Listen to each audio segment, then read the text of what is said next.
หรือว่าประมาณมุ่งขึ้นเราจะทำการแข่งขันกันเอ้ามึงอย่ามาใบมือได้ไป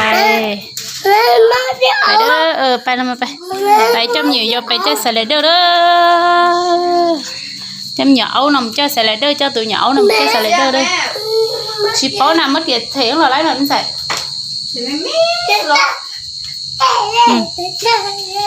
trong chơi sờ lại ด้อจะมีnhỏ nằm chơi sờ lại rồi nên chơi chơi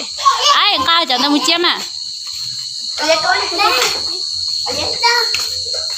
thôi anh đi xài khô kia có phải xí mà thế chúng mình nhiều nó cao cho nó một chiếc à cho nó một chiếc này có biến hợp phải không còn chị chơi trả luôn bây giờ mà tao giết đi chị sao nhiều cái cầu đâu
cho mãi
พวกเขานี่ก็โอ้ยหลายบัตรของพวกเขา ôi chạy này khi đưa luôn đi ของพวกเขาที่หลายนะ phải chạy nó sửa ít phi lò cho mày lò cho mấy mày có đúng พอ không เดินลงมาทางที่พวกเขา cho à นักกีฬาของพวกเขากลับมาเลยนะ cái này nhiều lúc số rồi chẳng không อยากทดสอบโชว์ที่ไม่ลายมือ à จะมาทางกรรมการของพวกเขาเลยนะ bên đó còn một ai ít tất cả đúng không ญาตินะเปิดโอกาสให้สาวนุ่มวัยรุ่นของพวกเขาเงินมาเล่นกีฬานะจะมาเลยนะเข้ามาทางไหนเนาะมาเทียบทีกันชุดๆเลยนะชุดน้ำของเราก็ย้ายมาจากพูนเนาะโอ้มาตั้งมาจากบ้านลักเศร้า nó bảo chứ hát có mà เศร้าเด็กก็เป็นใกล้นู้นมาฮอดกับคาเฟ่เนาะ trong người tăng người ตั้งเวทีก็โอ้ไปโฆษณาเนี่ยก็เขาจะได้ไปเนาะกับโปรแกรมเนาะดูใดได้ยินจะติดกับให้มาเลยเนาะมาเบิ่งมาชมมาเชียร์มาเป็นกำลังจิตกำลังใจให้ชาวนุ่มวัยรุ่นของพวกเขา cái là lừa mình một lẹ มาลูกเนาะ một lẹ mà เข้ามาเป็นนักกีฬาเพราะว่ารุ่นน้อยรุ่นใหญ่จะอยู่ผู้ใดสนใจอยากทดสอบตัวที่ไม่ได้มือก็มาทางคณะกรรมการของพวกเขาเลยเนาะมีกติกาขอกำลังใจและอำนาจการปกครองปกสการนำบัตรของพวกเขาเนาะการขอเสนอเนาะหลังจากกินข้าวกินปลาอาบน้ำอาบท่าแล้วการขอเสนอลงมาทางวิธีมวยของพวกเขามาบนมาตุ้มมาเชียร์มาเป็นกำลังจิตกำลังใจให้ชาวนุ่มวัยรุ่นของพวกเขาการขอเสนอเนาะ mà đi เวลาเรียกงานนะครับขอเสนอลงมาทางวิธีมวยของพวกเขาเบอร์ดีเป็นกับที่ที่หนึ่งเนาะข้าวกินปลา là máy thở qua đây โดยเฉพาะนักกีฬาพี่น้องพวกของพวกเขาเด็กจะไล่เนาะจะ แล้วก็ทีมงานของเรากลับไปลงอยู่ห้องการบ้านห้องการบ้านตรงนั้นนี้เนาะนักกีฬาพี่น้องของพวกเรานี่จะไปไล่เนาะส้มตีต้อยดีพอเป็นธรรมดาเนาะนักกีฬาบ้านของพวกเราโดยที่ถ้าได้ยินแล้วเนาะหรือว่าดูใจกันแล้วแต่เนาะถ้าได้ยินแล้วก็ขอเชิญลงมาทางทีมมวยของพวกเรามาเทียบคู่หรือว่ามีคู่กันมาเก่ากันมาโน่นเนาะเอากันเข้ามาทางคณะกรรมการของพวกเราจัดให้เนาะหรือว่าจะต้องตะบนค่ายกับพระพิฆเนศหรือว่ามือคู่เดียวกันจะต้องตบคู่ที่ไม่ได้เงินแต่จะมาทางคณะกรรมการของพวกเราเลยเนาะเวลาเจ็ดกันจะประมาณ8 โมงกับ8 โมงเนี่ยแล้วทำการแข่งขันกันเลยจะต้องเลยนักกีฬาของพวกเราเนาะเสร็จกินพลังเหตุงานแล้วก็อาบน้ำอาบท่ากินข้าวกินปลาแล้ว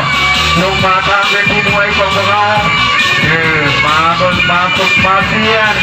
หรือว่าผู้ใดอยากทดสอบโต้ที่ไม่ได้มือจะที่จะมาโลดเนาะเพราะว่ามาจากบ้านในคณะแต่มาจากค่ายมาจากบ้านเลย เลขเอาเลย ว่าทางคณะกรรมการของพวกเราเลย น้อง มาโลดเนาะจะ8 โมงหรือว่าประมาณ8 โมงครึ่งเนาะจะทำการแข่งขันกันก็ เอ้ามึงอย่ามาใบมือได้ มาแล้ว ว้ายอย่าไปกลับ แต่ก็ที่ยัง มานี่มานี่มานี่มานี่ เม่งล่อเม่งล่อเพิ่งเดียวนะเพิ่งเดียวนะเม่งล่อมาแล้วนักกีฬาสาวดุนักกีฬารุ่นสืบทอดรุ่นเยาวชนนะ นี่เจ้ามา มาแล้วพลิกมาจับกันเข้ามาเลยนี่จะไอ้เมฆที่ไหนไอ้พลังเมฆที่ไหนมาเทียบรุ่นพลังเมฆนะมาเบิ่งกับพี่น้องของพวกเรา